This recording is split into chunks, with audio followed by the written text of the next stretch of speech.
অভিনেতা জাহের আলভির স্ত্রী ইভনাত খান ইকরার ঝুলন্ত মরদেহ উদ্ধার করা হয়েছে। প্রাথমিক তদন্তে পুলিশ ধারণা করছেন ইকরা আত্মহত্যা করেছেন। গত শনিবার 28 ফেব্রুয়ারি দুপুর 11:15টার দিকে মিরপুর ডিওএসএস এলাকার একটি বাসায় এ ঘটনা ঘটে।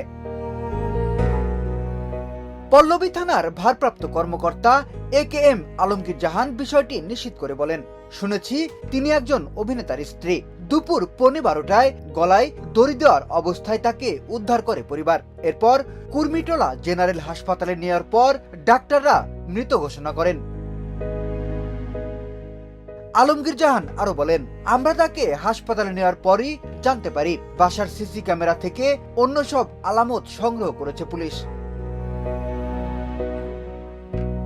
কুর্মিটোলা হাসপাতাল থেকে SI হুমায়ুন আহমেদ বলেন, আমাদের একটি টিম হাসপাতালে আছে, সেখানে সুরতহাল রিপোর্ট প্রস্তুত করা হচ্ছে। এদিকে জানা গেছে অভিনেতা জাহের আলভি বর্তমানে শুটিংয়ে নেপালে আছেন। উল্লেখ্য 2010 সালের 9 নভেম্বর মাত্র 19 বছর বয়সে তারা পালিয়ে বিয়ে করেছিলেন আলভি ইকরা। দীর্ঘ 14 বছর পর 2024 সালে তাদের বিয়ের খবরটি প্রকাশ্যে আসে। তাদের সংসারে প্রিয়মায়া নামে একটি কন্যা সন্তান রয়েছে। বিনোদন ডেস্ক, শোবিজ 24।